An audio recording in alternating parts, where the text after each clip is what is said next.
සුබ දවසක් මගේ වීඩියෝ බලන මගේ YouTube channel එකත් එක්ක එකතු වෙලා ඉන්න ඔයාලා හැමෝටම. අද ටිකක් අසනීප දවසක්. ඉතින් මං හිතුවා අද මට නිවාඩුවෙත් එක්ක ඒක නිසා ඔයාලත් එක්ක ෂෙයා කරගන්න පොඩි වීඩියෝ ක්ලිප් ටිකක් ගේන්න ඕනි කියලා. කොච්චර අසනීප වෙලා තිබ්බත් ඉතින් ගෙදර වැඩ අනිවාර්යයෙන්ම කරන්න ඕනි. මේ දවස් ටිකේ මාර විදියට මෙහෙට පායනවා. ඒක නිසා තව අද කොහොම හරි මාර හුළඟක් තිබුණේ. පුදුම හුළඟක් තිබුණේ. ඉතින් මේ දූවිලි කොළරොඩු එහෙම ඔක්කොම ගේ ඇතුළට ඇවිල්ලා. ඔයාලා බලන්න වැදෙන්නේ මොකද්ද දැන් මට තියෙන අසනීපේ කියලා. මට උණ හැදිලා තියෙන්නේ අර වෛරස් උණ. ඒක නම් හැදුනහම මාර අමාරුයි. ඇඟ කොන්ද එහෙම ඔක්කොම රිදෙනවා පුදුම විදියට.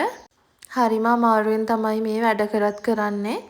දැන් මේ වෙලාව උදේ 7:00ට 8ට විතර ඇති. පේනවනේ ඒ 7:00ට 8ටත් මේ මිදුලට වැහිලා තියෙන අවුව. ඉතින් දවල් වෙනකොට කොච්චරනම් අවුව සැර වේද කියලා හිතන්නකෝ. අනේ මන්ද මට මේ උණ හැදිලා තියෙන නිසාත් දන්නෙත් නැහැ. අවුව සැරත් එක්ක ඇඟට කිසිම ෆිට් එකක් නැහැ. හරිම අමාරුයි ඇඟට. ඇඟ රිදෙනවා, ඇඟට පණ නැහැ, කෑම කන්න බෑ. ඒ උණ නම් ඇත්තටම කිසිම කෙනෙක්ට හැදෙන්න එපා. පුදුම අමාරුයි. ඉතින් මම මේ උදේ නැගිටපු ගමන්ම බුදුන් වැඳලා එහෙම මේ ගේ අස් කරලා අතු ගන්න හදන්නේ. ඇත්තටම ඉස්සර ගෙදර ඉන්න දවස්වල මම පොඩ්ඩක්වත් අපේ අම්මට එහෙම ගෙවල් අතු ගන්න එහෙම උදව් කරන කෙනෙක් නෙවෙයි. අම්මා තමයි ඔක්කොම බැන අපිට ගෙවල්වත් අස් කරන්න බෑ කිය එහෙම කිය අම්මා තමයි තනියම ඔක්කොම කරේ. ඇත්තටම දැන් මට හිතෙනවා පව් එහෙම කරපෙක කියලා. මොකද අපි දවසක ලොකු වෙලා ඒ දේවල් කරනකොට තමයි තේරෙන්නේ අපේ අම්මලා කොච්චරනම් කට්ටක් කන්න ඇතිද කියලා. මේකත් මේ ඊයේ ඕඩර්ස් වගේක් තිබිලා ඒක මහලා ඉවර වෙලා මට අස් කරන්න උන් නැහැ. වෙලාවක් තිබුණෙත් නැහැ. ඒක නිසා මේ මුළු කාමරේම හැඩි වෙලා තියෙන්නේ. අපිට ඉතින් කොච්චර බැරි වෙලා තිබ්බත් මෙහෙම හැඩි වෙලා තියෙනකොට ඊටත් වැඩිය හරිම අපහසුයි. මොකද අපි ඉන්න වටපිටාව හරිම ලස්සනට පිළිවෙලට අපි තියාගන්න ඕනි. එතකොට තමයි අපේ බොල්ව උනත් නිදහස් වෙන්නේ.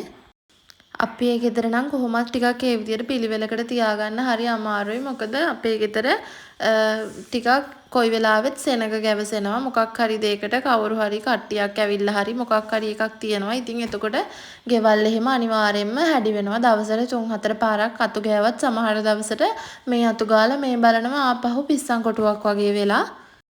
ඉතින් ඇත්තටම තාමත් අම්මලගේ ළඟ ඉඳන් කවුරු හරි මේ වීඩියෝ එක බලනවා නම් මට කියන්න තියෙන්නේ ඔයාලට පුළුවන් තරම් අම්මට උදව් කරන්න.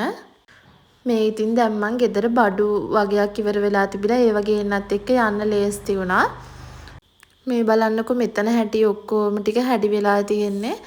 මොකද මට ඊයේ දවසේ ගේ අස් කරන්න බැරි වුණා. ඇත්තටම ලෙඩ වෙලා හිටපු නිසා හරිම අමාරුවෙන් හිටපු නිසා බැරි වුණා.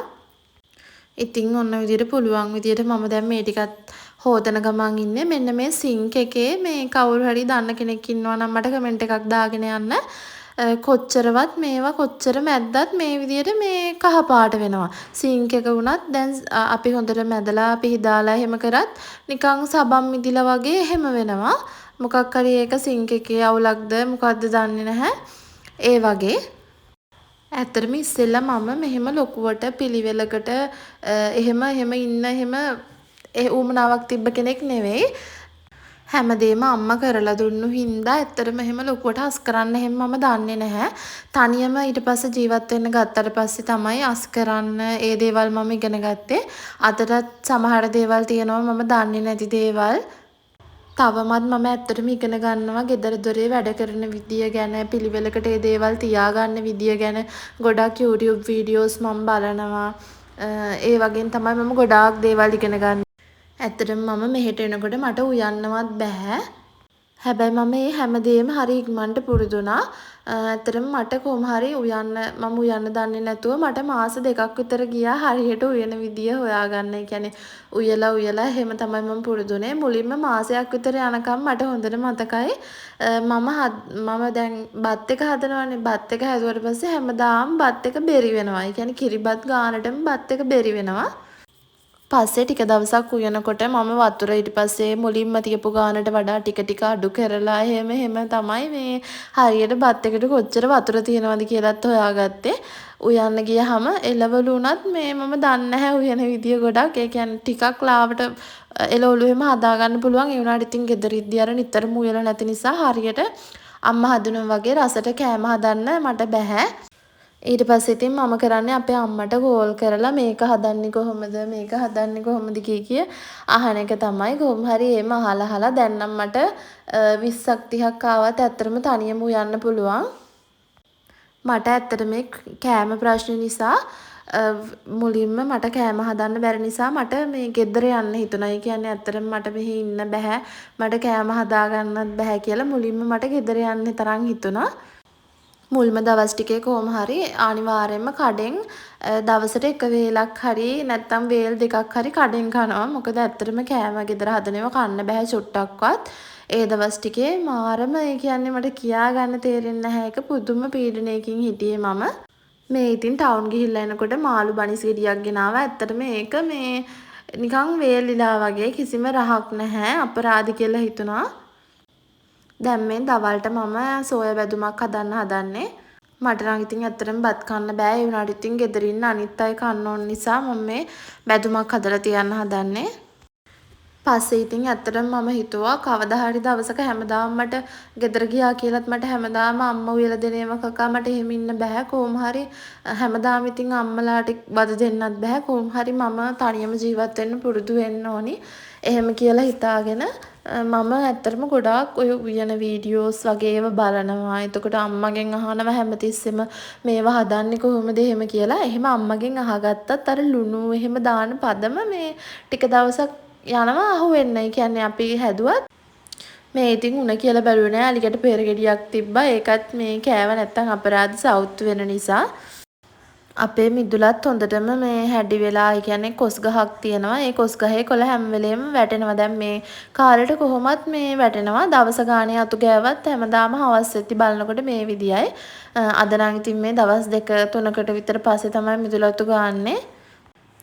තව දෙයක් තමයි ඇත්තටම මට ගොඩ දවසකින් වීඩියෝ එකක් දාන්න බැරි වුණා. ඉස්සරහට නම් මම ඇත්තටම කොහොම හරි එක ළඟ වීඩියෝස් ටිකක් කරනවා කියලා හිතාගත්තා. ඇත්තටම මම කියන්නේ ගෑනු කෙනෙක් වුණාම හොඳට අපිට දරා ගන්න, ඉවස ගන්න පුළුවන්කම තියෙන්න ඕනි. මොකද ඕනි දෙයකට මේ අපිට හිත හයිය කරගන්න පුළුවන් වෙන්න ඕනි. ඊට පස්සේ ඉතින් ටික හැමදේම මම අම්මලා නැතුව තනියම කරන්න පුරුදු වුණා. උයන එකේ ඉඳන් හැමදේම මේ පේනවනේ මෙහෙට පායන තරම මිදුලේ තියෙන තනකොළ ගස් ටික ඔක්කොම බැදිලා ගිහිල්ලා තියෙන්නේ.